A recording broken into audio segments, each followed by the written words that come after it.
It seems like yesterday. I was coming in here to Cal as a freshman, the third corner on the depth chart, and now here in my junior season, I'm known across the nation as the #1 player in all of college football. And here in week 1, we got San Diego State. I got this flat zone, I'm sitting off heavy, and the second I see this quarterback turn my way to dot this tight end, I come downhill full speed, pick up the first pick of the game, and of course, pick 6, the first one of the season. That's how you get things started. That pick 6 really set the tone. Offense took off and started putting up some points, but now we're here in the fourth quarter, and San Diego State walks in for a touchdown. We can't sleep on them just yet. And now here on the final play of the game, this is the most pathetic attempt I've ever seen to get into the end zone to cap off a game, but we secure the win. Anytime we get to play Oregon, it's exciting for me personally, for obvious reasons. And here on 3rd and 3, I get back in my zone and they try me early here in the first quarter. I get my hands on this ball, but it's out of bounds. We got a 10-0 lead. Oregon's down here in the red zone, which is hands down the hardest place to guard receivers. And before I know it, a guy's coming across the field into my zone, picks up a touchdown. Nearly 3 full quarters into the game, and after that target in the end zone, they haven't come my way once. I feel like they got one up on me, and now I just got to come in, make tackles, and do whatever I can to make plays in general. It's 2nd and 9. We're here in the fourth quarter. We need to do everything we can to keep Oregon out of the end zone. They take off running the option, we blow it up, and before you know it, the ball is flying backwards. I dive on it before it goes out of bounds, putting us in a great position. Under a minute left here in the fourth, and we find ourselves right back in the same position. Oregon's trying to get in and score. After a big pass and completion, one of my guys come through with a big hit, causing a forced fumble to put this game away. Everybody loves a good Cali team matchup. We got USC at home this week, and here on 2nd and 10, I do a great job playing my zone. I don't secure the pick, but a 0-yard reception, that'll do. Coming into the season, I was a little bit worried about us as a team and the success we would have this season. Defensively, though, we're strapped from top to bottom, but on the offensive side, we've lost way too many weapons. And as for me personally, coming off a 22 interception season, my pops told me straight up, son, you will not be targeted that much this season. You need to be ready to make tackles and make plays in other ways. And even though it's early in the season, I'm already starting to notice exactly what he's talking about. Teams that we played, they usually air the ball out. They're putting it on the ground way more, avoiding me at all costs, targeting me here and there, but just overall, no action. No interceptions on the day, but 8 tackles, 1 for loss. I definitely stepped up, made plays where I needed to be, but as a defense, we played terrible today, and we're supposed to be one of the best defenses, if not the best defense in the country. Make that 2 back-to-back games without a single pick. This week against Washington State, I'm taking out all my frustrations any way possible. And here on 3rd and 6, I'm playing off my zone heavy. The quarterback thought he had a look. I come down quick and get this pick. I snatch this ball away from the receiver to get INT number 1. A huge 3rd and 17 situation. We got trips on my side. I'm sitting back in my zone reading the play. I see the inside receiver come outside. He's running deep. I get in position. We both go up, and of course, I come down with the pick because that's how I'm feeling today. Fourth quarter action. 1st and 10, trips on my side of the field, the wide side at that. I'm on alert. I'm getting back in my zone, waiting patiently, give the QB that look, thinking the wide receiver got to step on me. No, sir. Elite speed, get back, receive the pick. It's over. So not only did I have 3 major picks on the day to make up for the last 2 games where I didn't get any action, but 9 tackles, 2 for loss. I was flying all over the field today. A true playmaker. First play, they try me out the gate. And of course, if I don't come down with the pick, the receiver definitely not coming down with a catch. Usually I do everything I can to stick to my assignment, play my zone, but times like this, when I know just by this play, this formation is going to be a run, I'm going to get in here, abandon my zone, and make the play. I know my opportunities to make plays on the ball are going to be limited against a run-heavy team, and the second I say that, they try me towards the sideline. I get there. The ball got there just before I did, but like I said, no pick, no catch. I'm not going for it. But even with limited opportunity, you have to stay on your toes. Here on 2nd and 7, I get back in my zone, reading the play patiently. This receiver thought he had a step, but of course, my patience, positioning, and timing is unmatched. I get the pick to seal the game. 5 tackles on the day, a pick towards the end of the game, a cakewalk against Texas. My guys stepped up and balled out on both sides of the ball. A pretty easy day for myself. Coming out here against unranked UCLA this week, and already offense has put up a touchdown early in the first quarter. You love to see that. Even though I look at myself to be a high IQ player, these route concepts are crazy. Guys coming from the other side of the field, the inside guy going outside, outside coming in. It's a lot going on. I slip up and give up a big catch in my zone. My stat sheet last season, I had 70 plus tackles, 20 plus picks, going crazy, but what I didn't have is a forced fumble. This season, I'm looking to change that with a bunch of big hits. 20 seconds left. We cannot allow a touchdown here. I'm playing my zone, making sure my teammates are good. I got my eyes everywhere, and the second I see this receiver get a glimpse of space, so did the quarterback. He put this ball right in the spot they pick up a touchdown. Down here in the red zone, pretty much in the exact same situation. Once again, I'm in my zone, I'm alert, but this UCLA quarterback finds his tight end DJ Justice wide open for the 1-yard touchdown, and they take the win. 6 tackles on the day, 1 for loss. I did everything I could to try to make an impact, but they completely avoided me. Threw a ball my way maybe once or twice during zone coverage, but other than that, no action. They just attacked my teammates.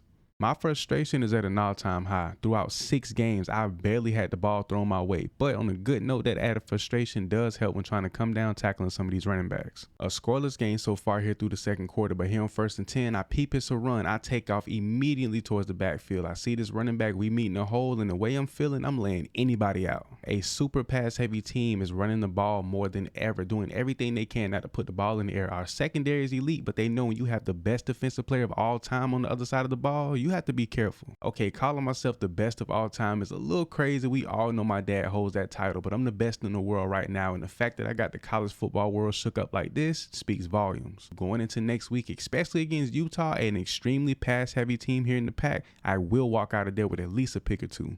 My main goal today against Utah is to force them to put the ball in the air, and the best way to do that is to shut down their run game. So here early in the first quarter, a big hit on their quarterback, let them know, keep him in the pocket. It's 3rd and 4, we got man coverage, 3 receivers split wide. It's an obvious passing situation. I get back, give this receiver some space, and the second I see him sit down, I'm coming down. I get the pick, and ain't no man on this field gonna stop me from taking this one for 6. It's 1st and 10, they're trying to make their way downfield to get into the end zone before the end of the half, and of course, I'm sitting on top of my zone, cutting off the route over top, and I'm flying downhill to get this tackle for a short gain. Here late in the 4th quarter, Utah desperately needs to get into the end zone, and here on 3rd and 10, that off man is gonna do it for me every single time. The second I see this quarterback eyes look my way, I'm coming downhill with no hesitation, getting this pick, taking it all the way back to seal the game. One thing about it, I may go a game or 2 without a pick, but I will make up for it every time in a singular game. Add that to the total of multi-pick games I have on the season, we're going crazy. It's 2nd and 14 here against Oregon State, and one thing I'm starting to do when I have these flat zones, if there's no one in my area, I'm going to pick up on my teammates' receivers and help them out a little bit, but this could have been a potential pick if I played this correctly. Midway through the second quarter with an 11-point lead, it's 2nd and 8, this QB takes off, and I'm going to teach him the same lesson I taught Utah's quarterback last week. You better stay in that pocket or I'm coming to get you. It's 1st and 10, and I don't like this look at all. They got a million guys on the line, but I sit back patiently, waiting for this receiver to make his move. He takes that step outside. I know what time it is. I get over, get in position, one toe tap for the interception. It's now the 4th quarter, and we're beating the brakes off of Oregon State. This is hands down the most complete game we played as a team all season. We need to finish the year like this. 1st and 10 here against ASU. We got that off man coverage. You know I love this. I get back, give the quarterback that look, and of course I'm coming downhill blazing. I get the pick off to the sideline, hurdling in for the pick 6. Let's go. Under a minute left here in the first half. Of course they're gonna take a shot. We got man coverage, help over the top so I can be patient. We get back stride for stride, and of course my teammate goes for the pick, but myself, the pick artist, I come down with it, and I get a pretty decent return. It's one of those days, zone coverage, man coverage, no matter what, I'm gonna get it done. Here on 3rd and 8, I'm sitting back in my zone, patient. I give the receiver that step outside, the ball is in the air. I get in position, get the pick.